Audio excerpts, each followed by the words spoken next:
is there anything else particularly noteworthy or remarkable, or anything you'd like to discuss about that time in Berlin? Well, again, Sabrina did touch on this, but the Tom Cruise story I always thought was very interesting because there was really a morale deflation after that because Tom Cruise is shooting Valkyrie. He's one of the richest people, most successful actors in the world, and we get wind that he's going to come. He's in Berlin. He had been apparently in an apartment not too far from the org that he had rented. The whole Katie Holmes thing, whatever.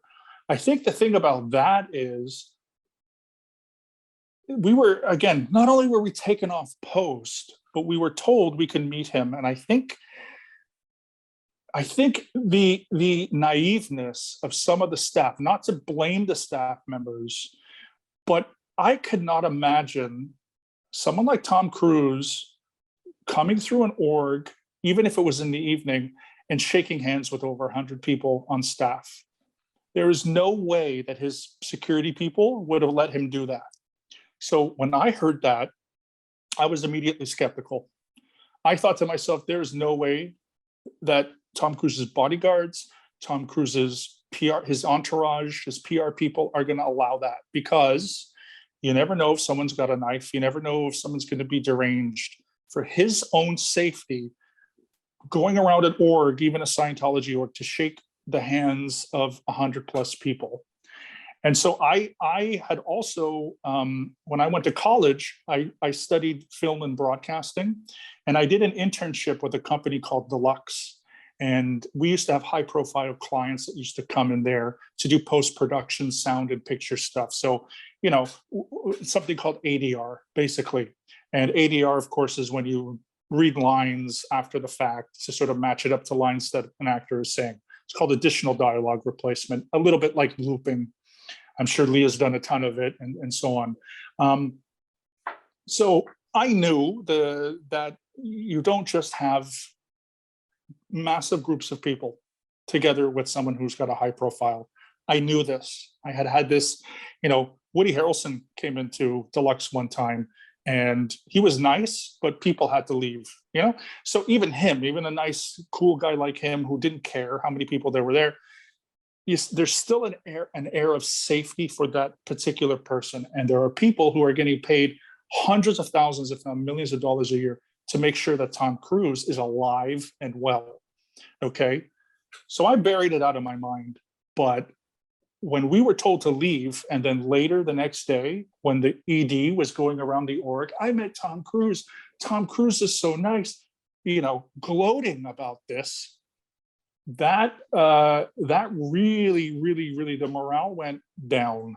It went absolutely down there. People quit staff. People were kicked off staff because we were not allowed to tell anybody that Tom Cruise was coming. And of course, people told someone told their family members. And since then, in my opinion, the org had not recovered. People were very angry. They were very skeptical. And they really started to mistrust a lot of what was going on.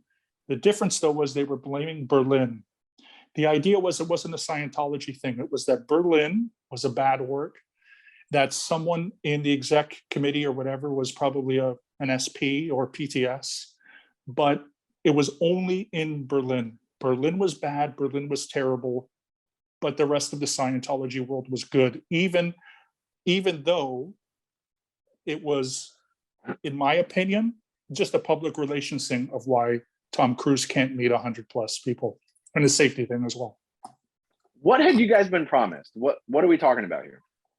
So we were promised that if we cleaned the org, we were off post and cleaned the org for 2 straight days, we were going to get together on our posts, so wherever we were posted to, and Tom Cruise was going to have a tour of the building. And he was going to stop off in every office and every place, come around, shake our hands, look us in the eyes, and basically thank us. That's what people were saying, that we would have to be in our offices, at our posts, like a PR thing, doing work. Tom Cruise was going to come in. We were going to meet him. We're going to shake his hand. And again, he was probably going to give us some little motivational speech or whatever. And then he'd go on to the next office. that was it. We were supposed to be there when he was coming in to do his tour.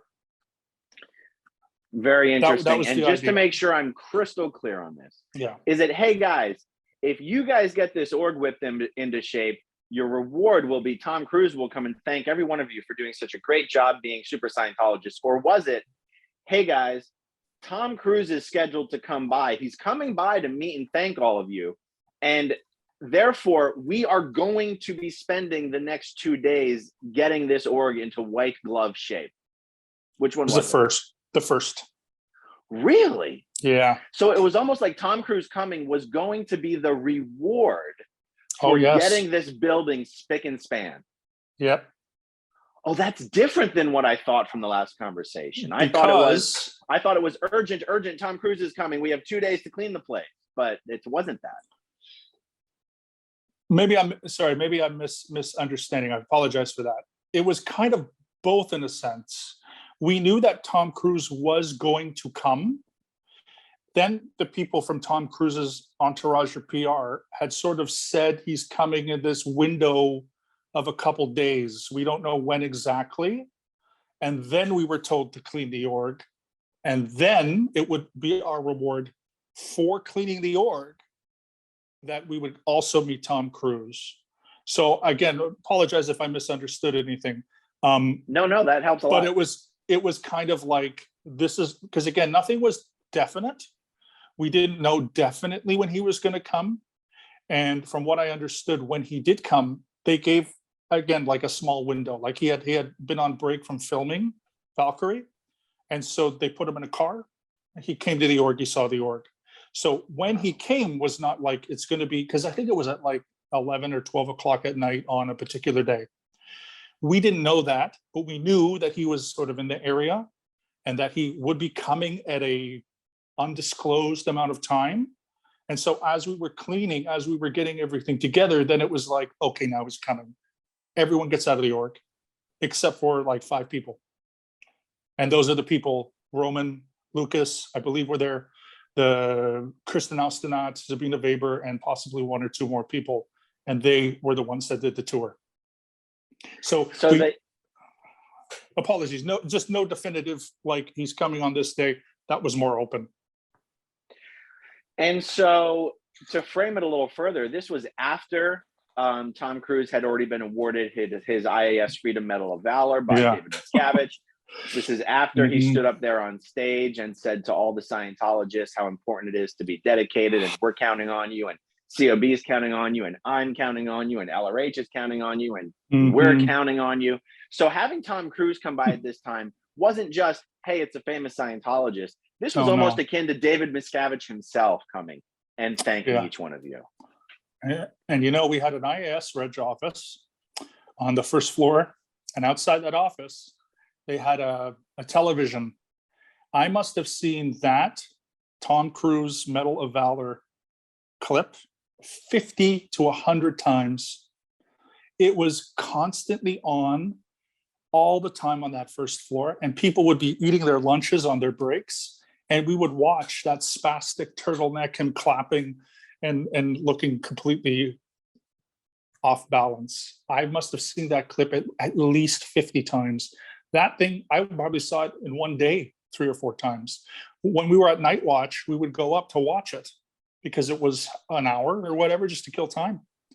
And that clip, when it came out with Anonymous, I was like, yeah, I've seen this clip hundreds of times. What's wrong with it? And then I'm like, oh, that's what's wrong with it. Oh, now I know what's wrong with it, because now I'm not thinking like a Scientologist, and I'm not thinking he's doing a tone scale thing or he's whatever. Oh, he just did OT7 or whatever.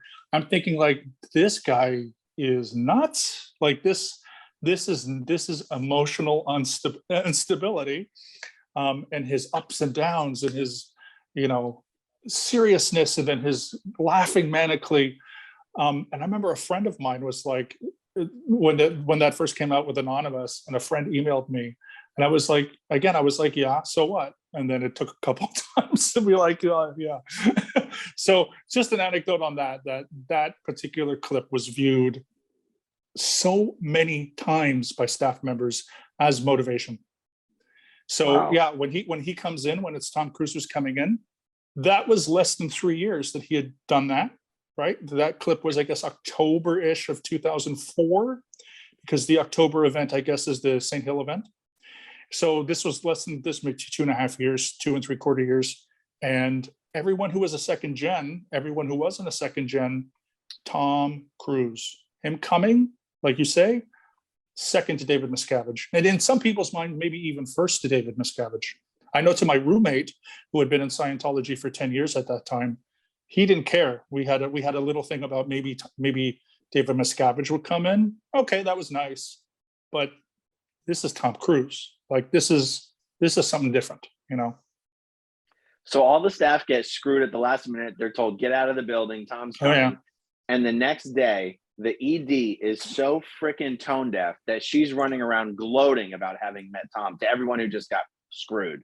Everybody. And my roommate, David, was so angry that he actually, he said something very sarcastic. Again, because speaking German, it was hard for me to really, he told me later what he was saying. But as she was gloating, he was so angry. And I knew that there were these logistical issues that wouldn't work, but that's just me. They were expecting that, and people were unbelievably angry. We also had a staff meeting, I guess a few days later, sometime later, and people were standing up, they were yelling, they were screaming, and the whole exec people just dismissed it, like, well, that's just how it was. It's Tom Cruise. He's a big famous person, and don't blame us and whatever. And again, a few people left staff. They felt very hurt, and from then, morality down. That was relatively now getting into August of 2008. So it was like June or July of 2008, and then from August, September, straight downhill as far as morality. People started not going on a full-time course. People stopped, people who were supposed to be in for 90 hours a week would come in for maybe 10 or 20 hours a week. And then people just disappeared. It was really strange. I mean, and I don't begrudge those people, obviously, because they were lied to, regardless of the fact that my little knowledge of what, client relations is like in a film company was just different perspective. But yeah, lied to completely. It was completely awful.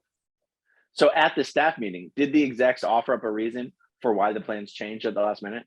Not that I recall. Again, being in German, there may have been, but I always had someone to translate for me, like my friend, like my roommate David, or someone else.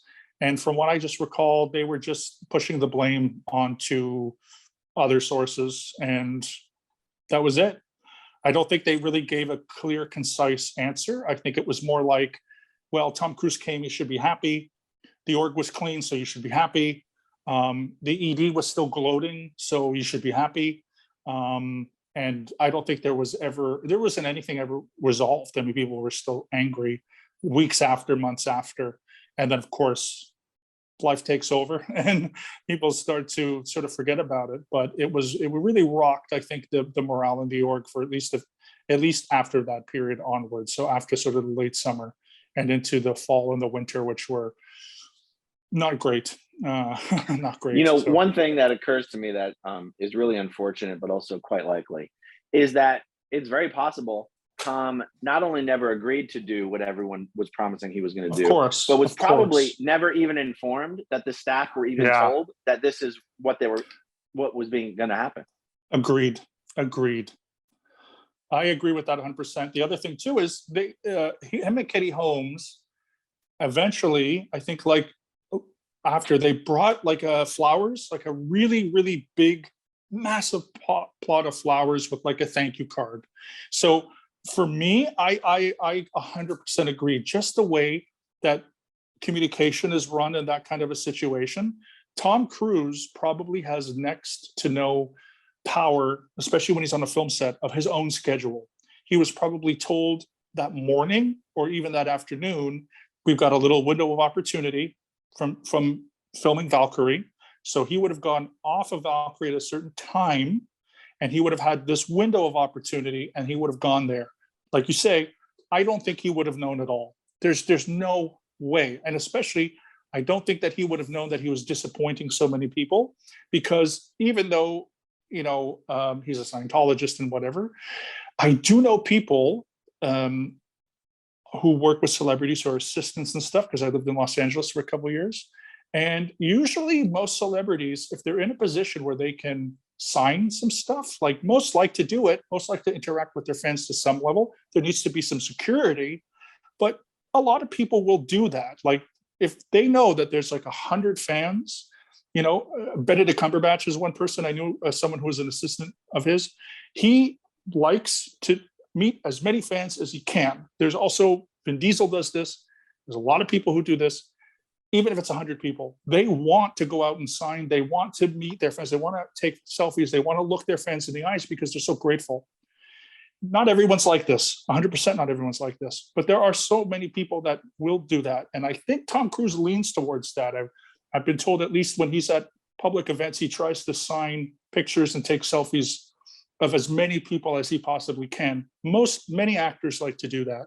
They like to engage with their fans. So by someone in his entourage, let's say, not informing him of that because they didn't know, something maybe that the executives in Berlin concocted that they never brought to his PR people, that to me also is pretty likely. So I don't blame Tom Cruise, right? I know from that prior experience in the film industry what it's like, what their schedules are like. I 100% blame the people that concocted the story, which I strongly believe was the execs and Sea Org members in Berlin. And they were doing that to motivate us simply to clean the org. And they could have said, listen, they could have been honest. And maybe they just thought people would move faster if they knew that they were going to meet Tom Cruise. I don't know. Again, we never got any resolution on that. Okay, if you want to see my rock and roll songs, click right on this guitar. And if you want to see a different one of my videos,